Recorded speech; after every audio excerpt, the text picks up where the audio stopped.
So as you guys know, I watch a lot of found footage, and because of that, I follow this found footage group on Facebook, talked about it on here plenty of times, and someone had suggested that this film called Viral, that is currently only streaming on YouTube.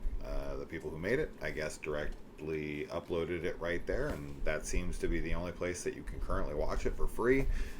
No ads, no nothing, so this is free with no ads if you want to check it out. I will link it in the description so you can jump on that if you want. You know, I actually had to go back and like watch certain segments of the first like 20 minutes of the movie to try to come up with like a plot synopsis for this. I even went to IMDb and I looked at that and I was like, is that really that accurate? I guess it is. Essentially, some friends are investigating, kind of, some people who went missing, influencers who did like a challenge, and they're, I guess, looking into it. I don't know. I guess that's accurate-ish. This movie's kind of all over the place when it comes to the storytelling side of things. Now, I want to credit the film for some things here. Number one, I think that the acting from everybody is quite good. I think the chemistry between our two leads is solid. So they got that. They also obviously have some huge inspirations from something like Paranormal Activity and Hell House LLC, which are two of the most beloved found footage films. So those are good inspirations to take from. So they picked good films to kind of ape off of and homage and learn from. And there are some good scenes, some spooky stuff. I think there is some well constructed creepy moments and shots and such. The problem I had, of course, as I had already alluded to, is in the storytelling. I felt like this was kind of all over the place in the beginning and throughout, and I was kind of confused on the motivations and the driving force and all of that stuff, and that was definitely having an effect on it. It just felt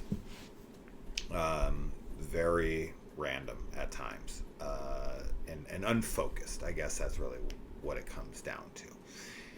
And also, there's a lot of like misplaced humor from characters. So like things will be happening, like big things, like crazy things, things that are unexplainable, things that just would warp your perception of reality. Like, there's no fucking way this happened. Could this happen? And then two characters are interacting and they're like making jokes and laughing, and there's absolutely no reason for this to be happening. They'd be scared out of their minds. They'd be trying to figure out what the hell's going on. They'd be trying to figure out how the hell to get out of there. They'd be trying to reconcile with, like, their loss of the grip on reality, like any of that kind of stuff. There's even things that happen in it that they discover something together. There's two characters on a phone call, and there's like kind of jokes going back and forth at first, and you're like, there's no way you'd be making jokes. You'd both be freaking out. You'd both be crying. You'd both be screaming. You'd both be trying to figure out, how do we get to each other? How do we get out of here? No. Like, let's crack some jokes. Then something happens that is so insane that would break your brain, and they just kind of casually like accept that it happens, and they don't really talk about it again. And it's just like stuff like that. You're like, what the fuck? Like, found footage is all about realism, right? Like, that is kind of the point of the found footage style, is to bring real life characters to the screen, right? Like, a lot of films, like narrative filmmaking, traditional style filmmaking, is all very fantastical characters in very fantastical situations a lot of the times. And because of that, the language of cinema can be interpreted in a lot of different ways, and it can be done in a lot of different ways, and we accept a lot of different things. But for the most part, found footage is supposed to be real life footage, right? Even if stuff is happening fantastical, it's supposed to be set within our world, the world that you exist within. And the characters in the movie are supposed to also act that way. Now, I don't want to limit the subgenre too much and to, box it in with that criteria. But by and large, that's the case, especially with a film like this, where it's very much grounded in reality. You know, it's set in our world. The characters are just filming the events of what's happening, and just you have to have things play out believably. Now, I guess an argument might be made. I might have people come back at me like, well, that's how you would act, and me and my friends would be joking or whatever. And some people cope with things in different ways, and some people use humor to. It just doesn't feel like that. It's not that kind of humor. It's very like buddy, like haha kind of humor in the moment of like, let's just talk like nothing's happening for a minute when so much is happening around them. It's not like they're laughing at the absurdity of it all, or like their brain has broken, so they've almost descended into madness, and so they can't stop their uncomfortable laughter. Like if you laugh at a funeral or something because you don't know how to process it, and you're just kind of reacting in a way that to try to cope with things or whatever. Like that's not what's going on here. That's not how these scenes play out, and that was definitely throwing me. But yeah, there are cool scenes. There are some good inspirations taken from other films and done well, and the acting can be natural, right? The characters themselves, the actors actually put on a pretty good performance otherwise, but it's just in the writing, the direction of things where it's like, whoever's in charge of the direction here, allowing these characters to kind of break away from the events and the reality of what's happening by just kind of resorting back to like banter that would make sense at a different place in the film, not here, right? So you have to like stop and be like, okay, cut. There's no way you guys would be talking like this in this moment, right? So I think that's a huge issue. And I mean, yeah, some people, it's just not going to bother them, I guess, but I think most people will be annoyed by that. And also just it is a bit hard to follow. It is the motivations, all that kind of stuff, like what they're actually doing. There's some and I didn't even get to mention like other things here too that are super cool is some of the props, as well as the location, this big location that they have with this costume place.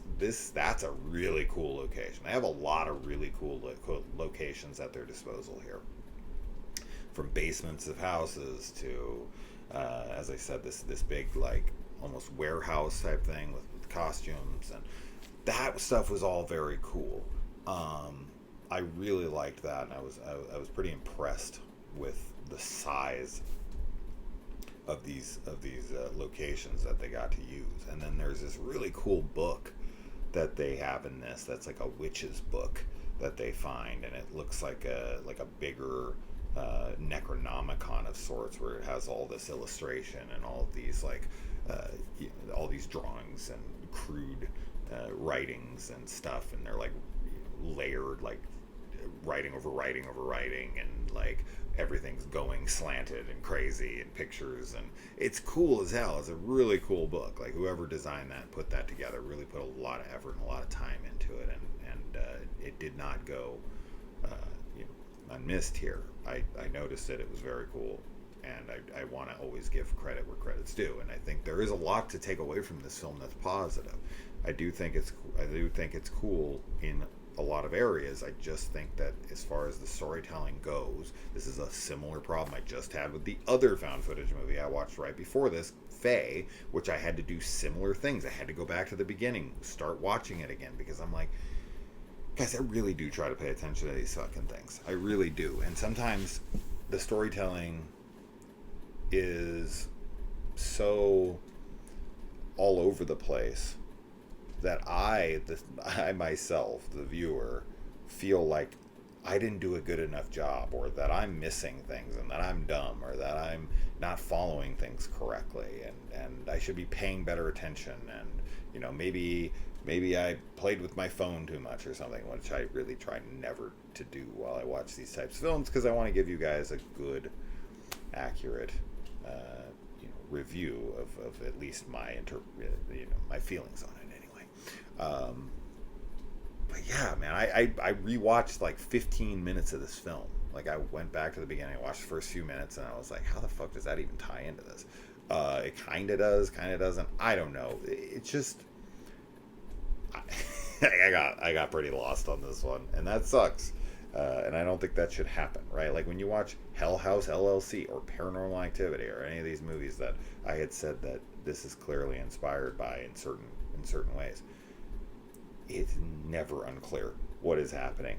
Like with Paranormal Activity, like I always know exactly what's going on with Katie and Mika. Like it's very clear, right? Mika buys the camera. Katie's having issues in her sleep. He wants to film it, and we have very clear motivations. We have a clear like A, B, and C kind of 3-act structure plot. It all makes perfect sense. It's very much thought through, right? As to where this one feels like it's more make it on the fly, figure out what's going on.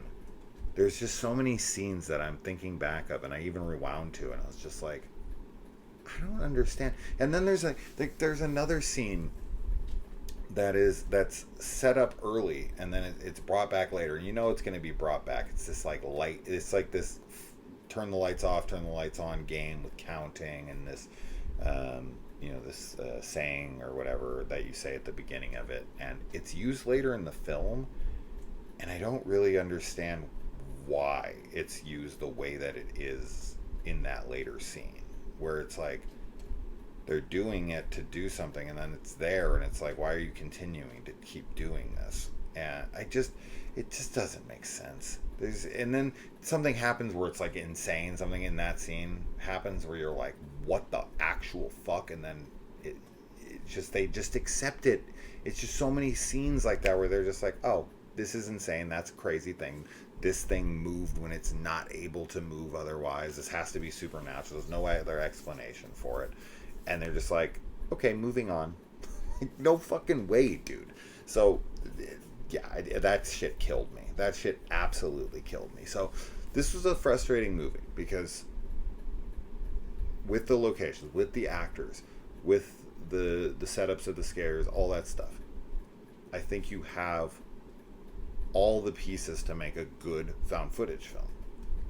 And while I do still recommend this for found footage enthusiasts, I do think that this is like I think that this is a promising effort, right? Like where I see a lot of pieces where I'm like, okay, if they could just hone in on storytelling as a craft and really hone in on that and focus on it and try to tell a more coherent story next time, I think they have talent here otherwise. So there you go. Anyways, I'm kind of rambling at this point. So Viral, it's free. I mean, I didn't pay for the fucking thing, and this was made by some friends who got a camera and just made a movie and made it happen. And I'm sitting here critiquing it when I should be making my own damn film. If I'm so smart and I know how to make these things so well, why don't I do it myself? Well, don't you worry. That's coming one day, I promise. All right, now I gotta think about. I've actually been thinking about so many ideas lately of how I would do my found footage film, and I have come up with a very exciting one because it had to be interesting, it had to be unique, it had to be something I've never seen before. And I've watched so many found footage films, hundreds, if not 1,000 at this point, and I've seen pretty much everything done, but I've never seen this done. So yeah, to be continued. All right, guys, let's see you in the comments. Adios.